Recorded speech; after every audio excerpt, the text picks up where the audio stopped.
Nasa linya na po natin, Secretary Cesar Chavez, Presidential Communications Office Secretary. Secretary, good morning. Si Joel Suweng po ito. Good morning po.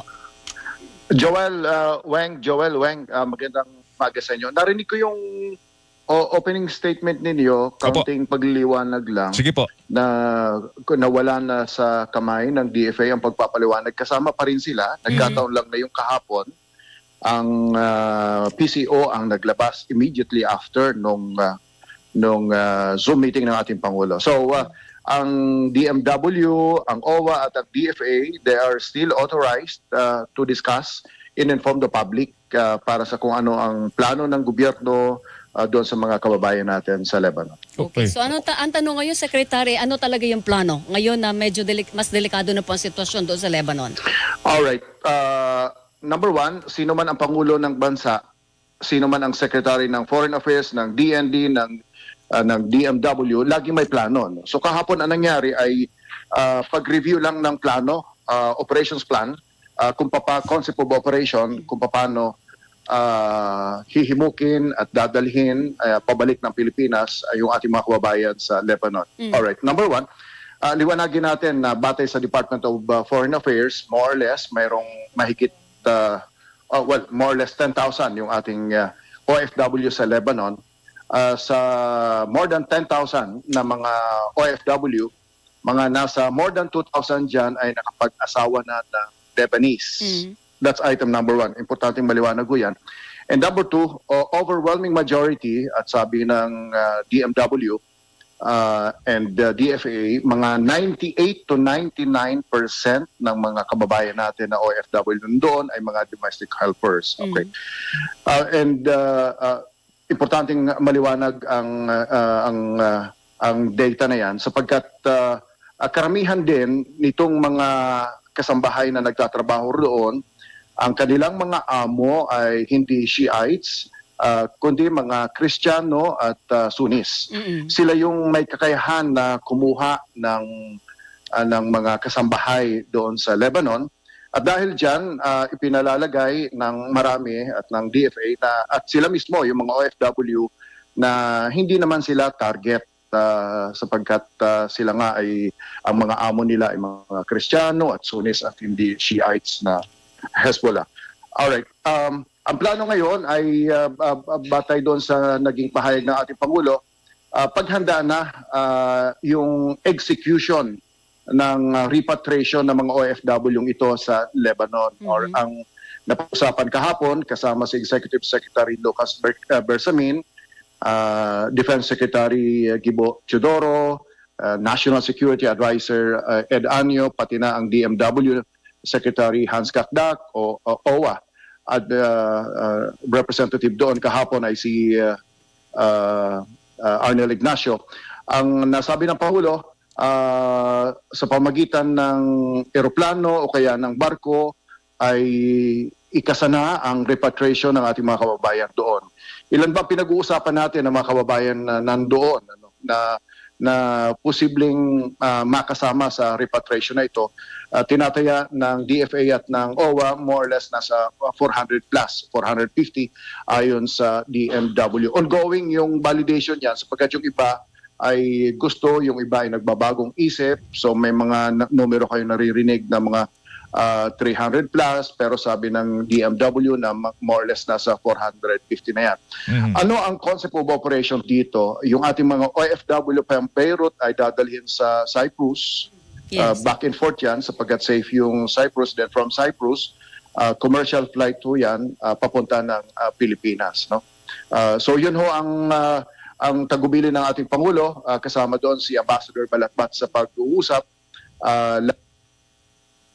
Secretary, naputol? Oo, naputol. Balikan lang natin siya kasi, gusto ko lang malaman, ano pa ba hinihintay natin para itaas natin sa alert level 4? Pag alert level 4 ba ano yun? Mandatory force evacuation na yun. No? So, ano pa bang hinihintay? Kailan yung timeline ng execution? Kasi yung time frame nito mahalaga dahil po every hour, every minute doon delikado. Okay na. Secretary. Secretary, naputol tayo. Secretary, ito lang, no? May ano ba hinihintay pa natin para i-force evacuate na po natin yung ating mga kababayan po dyan? Yung Well, nasa alert level number 3 tayo. Ang ibig sabihin nito sa ating mga kababayan ay voluntary ang repatriation. Nais nating sabihin sa ating mga kababayan na as early as July, sa kautusan na rin ng ating ng pamahalaan ay unti-unti nang nagpapa-repatriate tayo. No? So hindi ito one time, big time. No? So dahil sa alert level number 3 tayo, voluntary pa lang. Hindi pa ready ang gobyerno para sabihin na ito ay mag-level 4 para maging mandatory. Bakit ho? Iba ang sitwasyon sa Gaza, iba ang sitwasyon sa Beirut. No? Ibig sabihin, dito halimbawa yung ating mga kababayan na dapat sa tingin natin ay umuwi na dito sa ating bansa, kinakailangan nilang kumuha ng exit clearances. In other words, kinakailangan magkaroon ng representation sa Lebanese government na sila ay payagan na umuwi. Ngayon, ang katotohanan doon ay hindi naman gusto ng Lebanon government na magkaroon ng bulto-bultong pag-uwi ng mga OFWs tulad din ng ibang mga nationalities para wag namang ituring at makita na talagang magulong-magulo ang kanilang lugar. So alam naman ho natin ang ibig sabihin doon, we will have to also be sensitive to that. No? So parang ang nangyayari ngayon, sino ba ang number one, sino ang gusto na? Pangalawa, nagkukumbinsi din ang DMW, OWA, kasama ang DFA sa ating mga kabayan na maaring maging priority. So ngayon, ang numerong pinag-uusapan natin ay 400 plus na pwedeng gawin. So kung mag-back and forth yan, 120 to 150 from Beirut to Cyprus, mga ilang sakay ho yan. Then from Cyprus to Manila, pwede na tayong chartered flight. Ang pinag-uusapan na lang ngayon, paano itatransport yung ating mga OFW from Lebanon to Cyprus. So sabi ng ating Pangulo, yun din ang rekomendasyon ng iba, pag-aralan yung barko o kaya eroplano. Safe ba yun, so hindi lang Secretary? eroplano kundi barko. Sa pagkaya po ninyo, safe yun? Yung halimbawa, ibabiyahe sila from Beirut to Cyprus via barko? Yes. In fact, nakikipag-usap na ngayon ang DMW sa ilang ship owners para dito. Okay. Doon po sa 400 to 450 na nangangailangan na exit visa from Lebanese government, pinoproseso na po ito ngayon o lahat sila meron na? Hindi pa lahat, pero yes, pinoproseso na siya.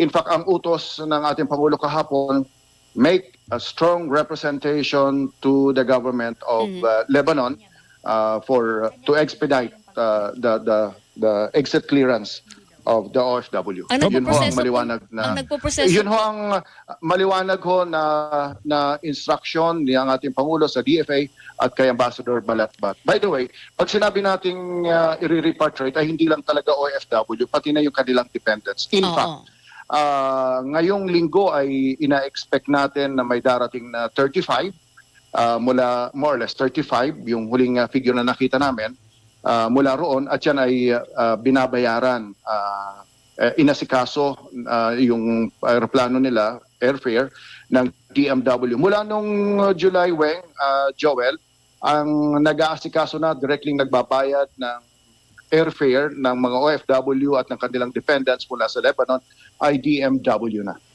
Sir, yung nag-aapura po ng exit clearance ng mga Filipinos na evacuate natin, pabalik ng Pilipinas, individual ba na process yun o gobyerno na po natin ang gumagawa for them? Weng, medyo malabo. Hindi ko masyadong narinig yung huling mo tanong. Yung po sa 400 to 450 na ating pinoproseso na makalabas ng Lebanon, yung exit clearance po nila, gobyerno na natin ang nagpoproseso nun. Yes. Department of Foreign Affairs through the embassy. Yes, kaya napaka-clear yung instruction ng ating Pangulo kahapon sa Zoom meeting, no? Kay Ambassador Balatbat at Department of Foreign Affairs. Make a strong representation para mapabilis ang proseso nito. Meron pa rin bang mga Pilipino na ayaw umalis, lumikas doon? Oho, tama ho yun. Sa report ng DMW, ng OWA, pati na ng DFA, maraming mga Pilipinong ay umalis sapagkat number one, ang mga amo nila ay hindi naman Sunnis, hindi Shiites. No? Karamihan sa kanila ay mga Kristiyano. No? In other words, kung target operation naman ang gagawin, alam naman nila ng halimbawa ng puwersa ng ibang bansa kung sino yung Shiites at kung sino yung Sunnis at sino rin yung mga Kristiyano. So, ang tingin nila safe sila.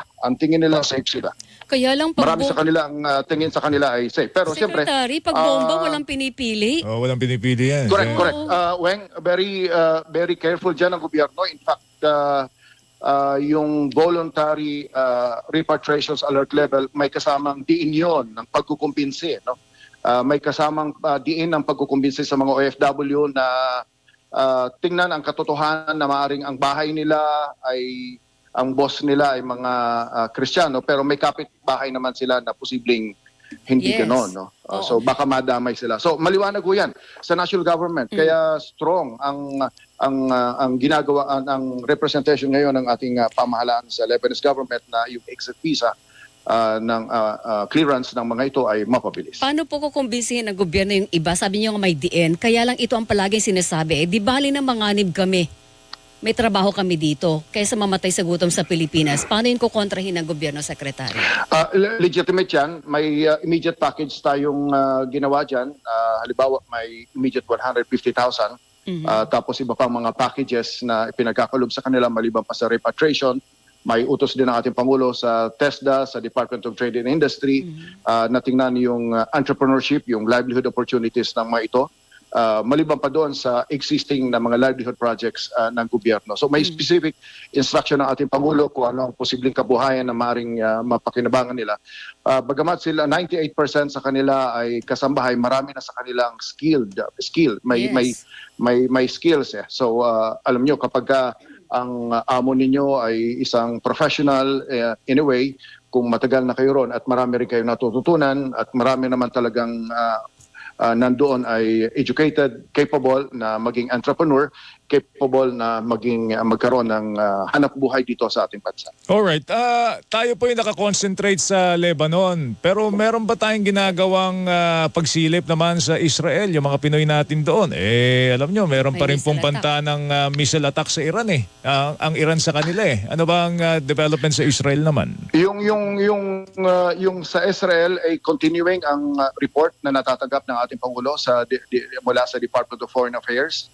At yung paghahanda, yung close communication, magaling ang yung community ng mga Pilipino ron at ang embassy, yung ugnayan nila, yung pag-alert nila, halimbawa mayroong nangyayari sa isang restaurant, immediately na-notify ang Filipino community na ingatan itong lugar na ito. Kung mayroong mga insidente, immediately na-notify through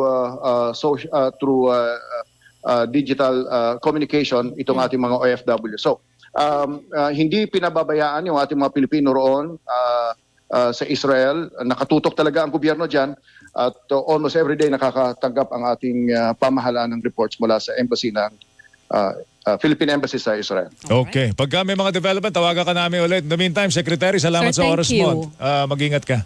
Gandang umaga po sir. Alright. Sabihin ko lang siguro, Sige po. Weng, kung kami ay nasa pangatlong araw na dito sa Laos, ngayong umaga ang Pangulo ay kasama ng ASEAN leaders na makikipag-usap sa People's Republic of China sa mga leader ng China. Immediately after that, ang Pangulo ay kasama rin ng ASEAN leaders na makikipag-meeting sa Japan, leader sa Pangulo ng Japan, sa Prime Minister ng Japan. Pagkatapos dyan, ang ASEAN with the President will be meeting the leader, the President of Korea. At immediately after that, susundan ito ng meeting niya with bilateral with the Canadian Prime Minister. Pagkatapos dyan, Australia. At pagkatapos dyan ay India. Tuloy-tuloy ang pakikipagpulong ng ating Pangulo rito. At ang magandang balita, Weng, Joel, kahapon nakipagpulong ang Pangulo sa isang malaking kumpanya na may investment na 2.9 billion dyan sa Mabalacat, Pampanga. It's a new technology, green technology. Malaki ang investment nila at mukhang malaking bagay na makakatulong din para mapabilis ang mass housing project natin. Para mapabilis din yung mga proyekto ng gobyerno, lalong-lalo na sa pabahay, pati ng private sector. Bagong technology, mas mabilis, mas magaan, mas madali, eco-friendly. Ang tawag sa kanila ay Shira at siya ngayon ay magiging operational na sa Mabalac at Pampanga sa darating na March 2025. Yan lang. Alright. To, Secretary, salamat sa magandang Sir, thank balitang yan. you. Ha? Magandang umaga. Thank you Ingat po. po kayo Ingat kayo dyan. Thank you sa inyong dalawa. Thank you. Secretary morning. Cesar Chavez, mga kapuso, Presidential Communications Office. Balik